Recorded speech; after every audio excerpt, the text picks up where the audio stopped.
सब ये बता दें, क्या आपने अपने एमपीएस और एमएनएस को यहाँ पर रिहाइश इख्तियार करते हुए देखा है? क्या नबील गबोल साहब, ये रफीक इंजीनियर साहब की रिहाइश यहाँ पर है, वो यहाँ होते हैं? उनके घर डिफेंस में है, तो वो किस तरह आप लोगों के इस इलाके की खिदमत कर सकेंगे? जनाब जी, यहाँ पर जो है वोट लेते वक्त ये हालात पीसफुल होते हैं। यहाँ का लियारी बिल्कुल पीसफुल है। यहाँ पर आते हैं, हम मासूम लोगों का वोट भी ले जाते हैं। जब वोट ले जाने के बाद फिर बिल्कुल यहाँ पर कहते हैं कि भाई लियारी नो गो एरिया है, लियारी में जाना नहीं होता है। वोट लेते वक्त आपने यहाँ पर शहीद अब्दुल रहमान के पास नबील गबोल आया, उन्होंने शहीद अब्दुल रहमान ने पार्टी सपोर्ट किया, उनको यहाँ से वोट बैंक का रेशो भी बढ़ाया, अब्दुल रहमान बलोच ने बढ़ाया। उस वक्त अब्दुल रहमान बलोच खराब नहीं था। अब कहता है कि अब्दुल रहमान बलोच जो है खराब है, वोट लेते वक्त खराब नहीं था। तमाम हमारे नुमाइंदे रैलियों का क़यादत अब्दुल रहमान बलोच करता था, शहीद हमारा। ये चीजें हमारी सियासत का हिस्सा रही हैं। उसके बाद जानना आप लोगों से ये है कि जरदारी साहब कहते हैं कि बिलावल भुट्टो का हल्का इंतखाब भी लियारी होगा, तो क्या लियारी से इस वक्त जो है उनको वो चीज मिल सकती है जिसकी वो तवक्को रख रहे हैं? सर, बड़ी जो है गुस्ताखी के साथ नबील गबोल डिफेंस में रहते हैं, वो हमें नजर नहीं आता। बिलावल भुट्टो हमारे बच्चे हैं, जरदारी के शहीद मोहतरमा बेनज़ीर भुट्टो के बच्चे, हमारे छोटे बच्चे। अगर वो लियारी से मुंतखब हो गया तो वो लियारी में नजर आएगा कि भी नहीं आएगा, ये भी एक सोचने की बात है सर। अभी एक और बात मैं आपसे करना चाहता हूँ। मैं UC2 में रहता हूँ, मैं ज़िक्री कम्युनिटी से ताल्लुक़ रखता हूँ। नबील गबोल साहब ने लियारी के चंद बिरादरियों को मैयत बसें प्रोवाइड की। क्या हमारा हक नहीं बनता है? हम पीपल्स पार्टी के वोटर नहीं है, हमें क्यों मैयत बस नहीं देते? हमने जिंदगी भर पीपल्स पार्टी को वोट दिया, हमारा निशान है पीपल्स पार्टी, हमारे माथे पे PPP लिखा हुआ है। हमारा इलाका UC2 दरियाबाद, आप आके देखो, वहाँ का MPS डॉक्टर सलीम अंगोरो है, जो नौकरियां बेचने के मास्टरमाइंड है। उनको मैं सामने बोलता हूँ, हमारे एक बच्चे को भी नौकरी नहीं दिया गया। जिद्दोजहद की हमने, मेडिकल कॉलेज में सिफारिशें चल रही हैं, कुछ नहीं दिया गया। आप हमारे इलाके में आके देखे, टक्के का काम नहीं हुआ सर, टक्के का काम नहीं हुआ। 4 साल से इस भाई का इंटर किया हुआ, इसके डॉक्यूमेंट्स डॉक्टर सलीम के पास पड़े हुए। क्या हुआ आपके साथ? सर मैं इंटर पास हूँ, मैं लेकिन फिशरमैन हूँ। अच्छा, फिशरमैन है, कोई सुनवाई नहीं है जी। यहाँ पर इंटर पास होना भी बहुत बड़ी बात है। जफर साहब, आप देख रहे हैं यहाँ की पब्लिक।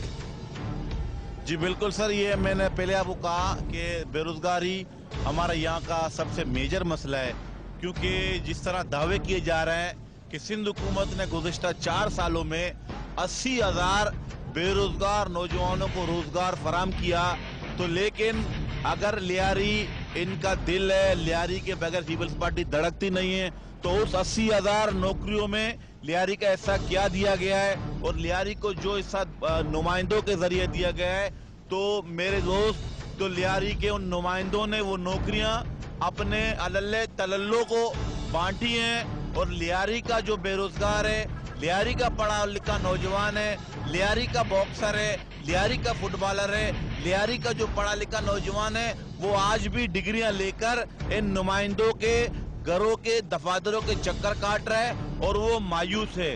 लेकिन वो मायूस इन नुमाइंदों से है, वो मायूस सदर आसिफ अली जरदारी से नहीं है। आज भी हम उम्मीद करते हैं कि सदर पाकिस्तान इस मसले पर तवज्जो देंगे और लियारी के जो बेरोजगार नौजवान हैं, जो डिग्री होल्डर हैं, इंटर तो इंटर है, यहाँ लियारी में PhD लोग हैं। हमारे यहाँ एक बुजुर्ग है, हमारे डॉक्टर ताज ने PhD किए, वो उन्होंने एक फार्म खोल के वो भैंसों के वाड़ा खोला हुआ दूध बेचते हैं। तो ये आलम है कि PhD नौजवान हमारे पास है। हमारे पास यहाँ पर मास्टर्ड की भरमार है। हमारे पास यहाँ पर अभी हमने LRC के प्लेटफॉर्म से जो क्रैश प्रोग्राम शुरू किया है, शॉर्ट टर्म का डिग्री होल्डर बनाने के नौजवानों को स्किल डेवलप कर रहे हैं। तो मेरे भाई, इस सारे चीजों को यहाँ के लोग, यहाँ के अवाम पीपल्स पार्टी को अपना निजात देंदा समझते हुए लेकिन पीपल्स पार्टी के नुमाइंदों ने उनको मायूस किया है। तो अल्लाह भला करे, जनाब सरदार उज़ैर जान ने उन्हें फिर मायूस लोगों को जमा किया है, फिर लियारी के मजलूमों को, गरीबों की आवाज बनकर अपने पार्टी के अंदर बेतजाज कर रहे हैं, अपने नुमाइंदों को भी यकीन याद दिला रहे हैं। सदर जरदारी साहब ने भी यकीन दहानी कराई है काम, हम इंशाल्लाह ताला उस पर एक्शन होगा, उन नुमाइंदों के खिलाफ, उन पार्टी ओहदेदारों के खिलाफ। आप तवक्को रखते हैं कि ये एक्शन होगा? जी, मेरे हमेशा उम्मीद रखनी चाहिए, उम्मीद रखनी चाहिए। जफर भाई, गुज़िश्ता 40 साल से उम्मीद पे ही जो है तमाम मामलात को मद्देनजर रखा जा रहा है। यहाँ खवातीन भी हैं, वो हंस भी रही हैं इस बात पे। मादत के साथ आपकी बात मैं काट रहा हूँ, लेकिन आखिर इस लियारी के अवाम का कसूर क्या है? क्या लियारी के जफाकश जवानों ने पाकिस्तान पीपल्स पार्टी के लिए खून नहीं दिया? क्या जाने नहीं दिए? तो क्या उनको हक नहीं मिलना चाहिए? क्या जो सवाल हम उठा रहे हैं वो गलत है या सही है? जनाब, मेरे साथ एक बेहतरीन बॉक्सर जो है अपने दौर के स्पोर्ट्समैन मौजूद हैं। अदर साहब फरमाइएगा, आप क्या कहते हैं? किस हवाले से? इसी हवाले से कि लियारी का एक आम शख्स जो है पसमानदा है और पसमानदगी का शिकार है।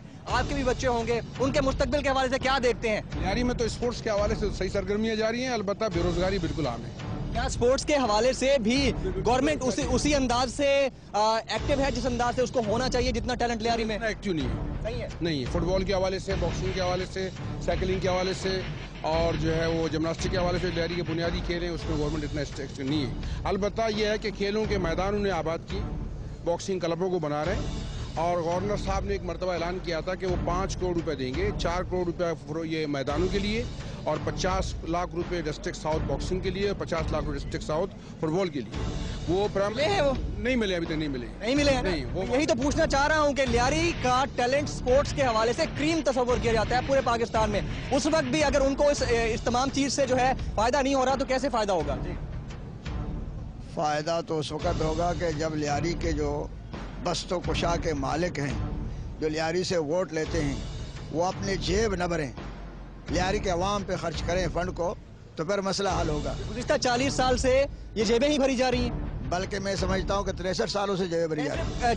40 साल का जिक्र इसलिए कर रहा हूँ कि यहीं से ही इलेक्टेड रिप्रेजेंटेटिव ऐवानों के हुक्मरान बनते रहे हैं। उससे पहले की बात को छोड़ दें, पाकिस्तान को 63 साल तो हो गए, लेकिन जब लियारी के ही इलेक्टेड नुमाइंदे जो हैं वो ऐवानों में बड़े बड़े ओहदों पर फायज हैं, फिर भी कुछ नहीं मिल रहा, तो कब मिलेगा? 40 साल पहले भी लियारी से लोग इलेक्ट होकर चले जाते थे, उन्होंने भी अपनी जेबें भरी हैं। उन्होंने भी अपनी सारे के सारे गुनाहगार, यहाँ कोई नेक आदमी नहीं है। कि लियारी पैकेज के हवाले से बहुत बड़े काम हुए हैं। स्कूलों की तामीर हुई है, बॉक्सिंग क्लबों की तामीर हुई है, फुटबॉल स्टेडियम तामीर हुई। ये सदर पाकिस्तान का एक तोहफा है लियारी के आवाम के लिए। जी ये बताइएगा कि क्या पीपल्स अमन कमेटी और सरदार उज़ैर जान बलोच की इस वक्त जो तमाम तर हमदर्दियां हैं वो डॉक्टर जुल्फ़िकार मिर्ज़ा साहब के साथ कोई अलग जो है धड़ा बनाने जा रही हैं?